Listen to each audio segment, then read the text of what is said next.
My name is Elizabeth Ose.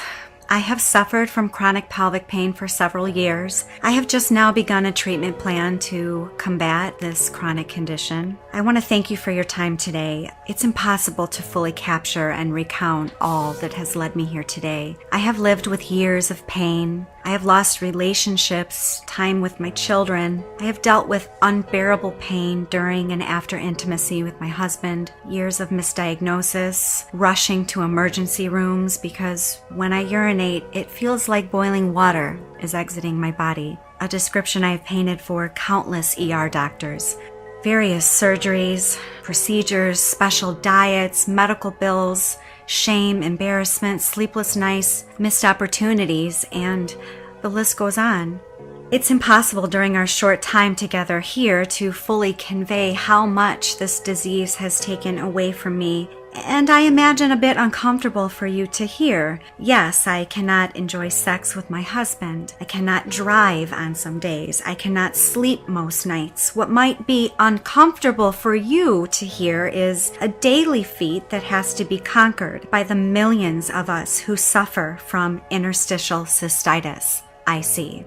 This disease doesn't go away. It's debilitating and can negatively affect every aspect of a person's life. Even people who suffer from this condition might not know there is a term and a treatment plan that can be devised for the pain they experience on a daily basis. In severe cases, IC patients suffer from unrelenting pain in the pelvic region that necessitates trips to the bathroom as often as every 10 to 15 minutes, both during the day and at night, just for relief. Some people with IC have symptoms that prevent them from leaving their homes or riding in a car, preventing their ability to work, travel, or participate in any leisure activity. As I said, sex only exacerbates the condition. Currently, there are only a handful of doctors and clinics that have the expertise to diagnose and treat this condition. The mental, physical, and emotional pain can be unlivable for some, especially if they feel they have no advocate and no resources. It's impossible to ask you to live in my shoes. It's impossible to understand the pain, and it's impossible to get back all the time that I've lost. What is possible is giving that time back to the millions of people who suffer from IC. As it stands now, it takes an average of about 5 years before most IC patients get a diagnosis and a plan put in place. It used to be 10 years, so we've made some progress. What is possible is giving each of them the resources and effective treatments so that they can begin to live normal lives and so that they see that the medical community cares and is invested in making their lives livable and full. What is possible is giving our scientists and healthcare professionals funding so that the symptoms of this complex disease get diagnosed quickly and recognized on a national level. In my own experience, bearing children was a miracle and no easy feat. Many women who suffer from IC choose to forgo having children because of the pain experienced during and after sexual activity and because of the pain in general. Another reason might be because they have already gotten a hysterectomy to quote-unquote treat the pain. Early on in my second pregnancy, I began having severe cramping and widespread pelvic pain. Unfortunately, this pain did not end after the birth of my son. I had 3 surgeries, including a full hysterectomy and removal of my left ovary. I spent months trying to figure out what was wrong with me. In my long search for information, I continually came across one author, Dr. Kenneth Peters. I traveled to his center 4 states away from where I live. He diagnosed me with severe pelvic floor dysfunction immediately upon examination. My pelvic muscles were constantly suffering from spasms. I wondered how this could be. Through all my years of pain and discomfort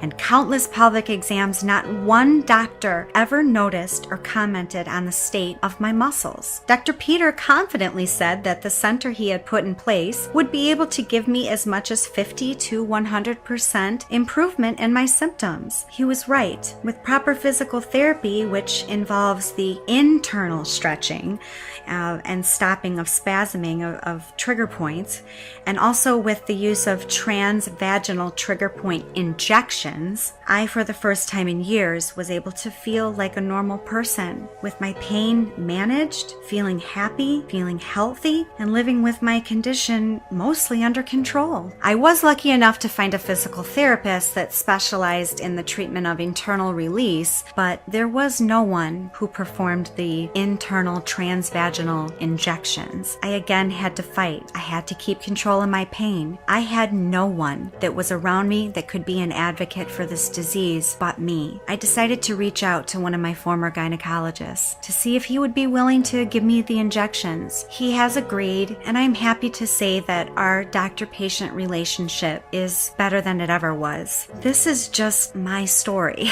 just one story of a girl who has a tremendously supportive husband, family, and the right team of doctors that I'm able to communicate with and finally be able to live with this disease. I cannot imagine living with this disease without the blessings that I have in my life, and I pray for those who are, and I have dedicated my life to advocating for those who are suffering and being a spokesperson for those who are suffering. I think it's important to understand that currently 10 to sometimes up to 20% of visits to gynecologists are for the diagnosis of pelvic pain, which usually turns chronic. Direct healthcare costs due to chronic pelvic pain is estimated at $880 million per year. Nearly every disease or syndrome that causes chronic pelvic pain will have some form of muscle spasm and pelvic floor dysfunction associated with it. If this aspect continues to be overlooked, solving chronic pelvic pain, or IC, as a whole will never happen. The longer that your muscles stay dysfunctional, the longer it takes for them to be retrained. IC and chronic pelvic pain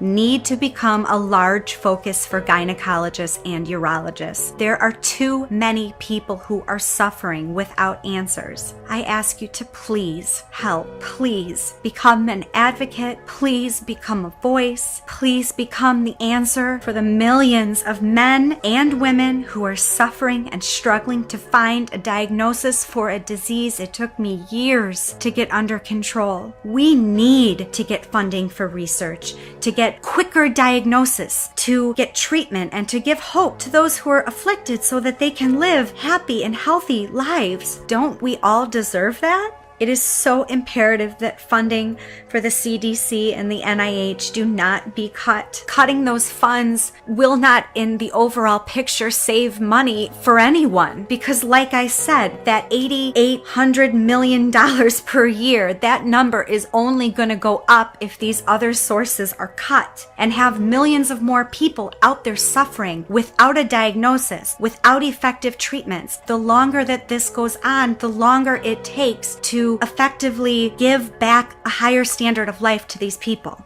I ask you to please maintain the commitment to the funds and research projects of the NIH and the CDC. I ask that not only for myself, but for the upwards of 12 million people that I am speaking for today. I want to thank you for your time. And again, my name is Elizabeth Ose. Thank you.